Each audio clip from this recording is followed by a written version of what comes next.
Сайн байцгаана уу? Өнөөдрийн эрүүл мэндийн бичлэгээрээ та бүхэндээ хүрэн манжин хэрхэн хялбар аргаар жуус гаргаж ууж болох талаар зориулах чинь. За тэгэхээр ер нь бол эрүүл мэндийн бичлэгүүдтэй хүрэн манжиг нэлээд онцгойж байгаа тийм ээ. Яагаад гэвэл хүний эрүүл мэндэд бол маш өндөр ашиг тустай.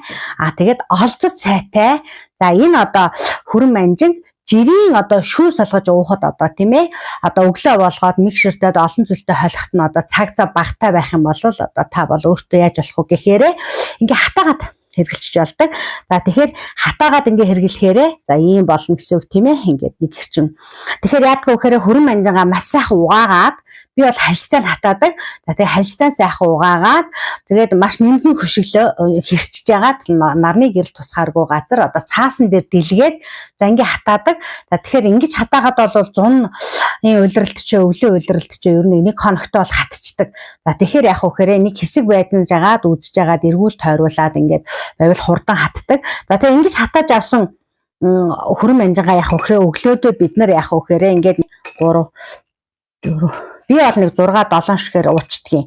За тэгэхээр би бол ч нөгөө уугаа сурцсан учраас тийм ээ өтгөн уудаг байх нь хэрвээ та ууд сураагүй байх юм бол санаа зовлтгүй 3 шигийг хийгээд жуусан болно. Тэгэхээр усны өнгө хувраад л хүрэн манжингийн маань яг нь өнгө нь л орж ивэл бас эмчилгээний чанар нь яг байж идэг байгаа. За тэгээд энэ дээр яг гэхээр энэ хийс ингээд тавьчихсан дээрээ ингээ халуусаа хийчин. За тэгээ халуусаа хийгээд хийнгүүт өнгө нь хувирч байгааз усны маань өнгө за ингээд та нартай харуулъя. Ингээд өнгө хувирдаг байгаа. За ингээд яг үүнийг ингээ өдрийн турш уучна. Тэгэхээр би бол өдрийн турш уучдаг. За тэгэхээр мэдээж хамгийн ихнийх маань өтгөн байдаг. Тэр өтгөн шингөө уухаач гэсэн зохицуулж ялна. За тэгээд би бол уугаа сурцсан учраас өтгөн уухт бол нөгөө ямар нэгэн эвгүй амт ч юм уу дургуулах зүйл байдаггүй. Харин ч өтгөн уух тусам их тийм чихэрлэг амт байдаг.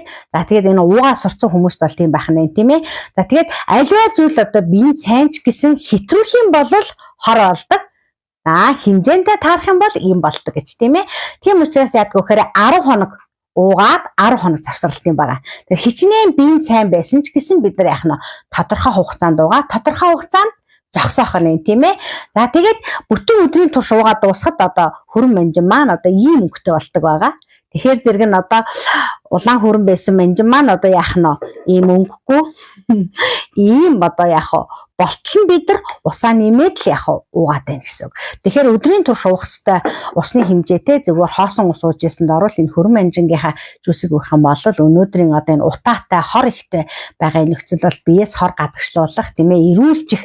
За энд бол маш өндөр нөлөөтэй байдаг. За тэгээд хүрэн манжингийн хамгийн гол үүргүүд нь юу гэдэг вэ гэхээр даралтыг товторжуулдаг тийм ээ.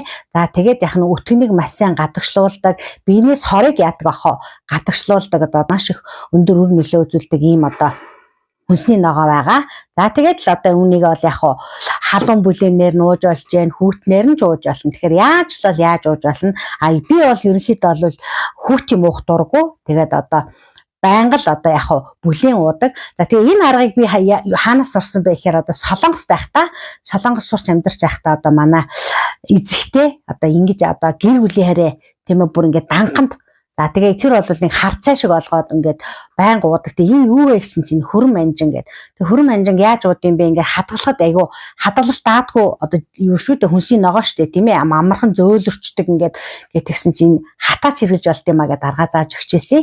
За тэгэхээр энэ бол гэр бүлээрээ ууж олно. Тэгэхээр та эхлээд өөрөө ингээ уугаа сурчих юм бол хүүхдүүд аяанда бас дурайгаад ууж сурдаг тийм ээ. Тэгэхээр ингээд нөгөө хит амтан мэдрэг хүмүүс байх юм бол манжингаа цөөлөөд тэгээд уугаад үзээрэй. Ингээ хатаагаад авсан учраас хатаасан хүрэн манжингаа олон би даав уутанд тэгээд л энийг хадгалаад тэгээд л хийгээд уугаад байдаг.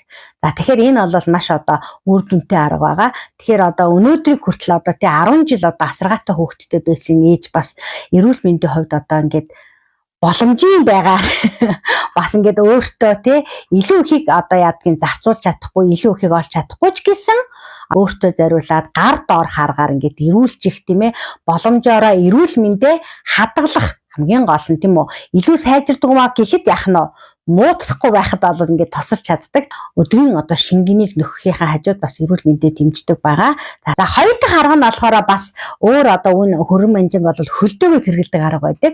Мөн адилхан одоо нэмгэн зүсэд хөлдөөж болно. Гэхдээ хөлдөөгөө тэргэлж байгаа тохиолдолд чанар нь өөрчлөгдөхгүй ч гэсэн нэг анхаарах зүйл бий. Бүгдийг нь багцааруулдаж хөлдөөчөл тийм ээ. Тэгээд нөгөө уух болгондоо гаргаж ич хэсгээгээд л ингээд хийгээд байх юм бол хөрөн манжингийн маань үндсэн чанар нь алдчихна. Хөлдөөж байгаа тохиолдолд бол одоо иймэрхүү жижиг уутанд тийм ээ одоо нөгөө энэс арай томхон ч гэсэн байдаг штэ тийм ээ. Тэр хөрөн манжингийн хамыг самараад нэг удаа давах байгаа ингээд ийм уутанд тэгээд хөлдөөчих юм бол уутаар нь аваад хэрэглэх юм бол илүү бас яг уу чанар нь мутахгүй шинэ байдлаар нь бас хэрэглэх боломжтой байгаа.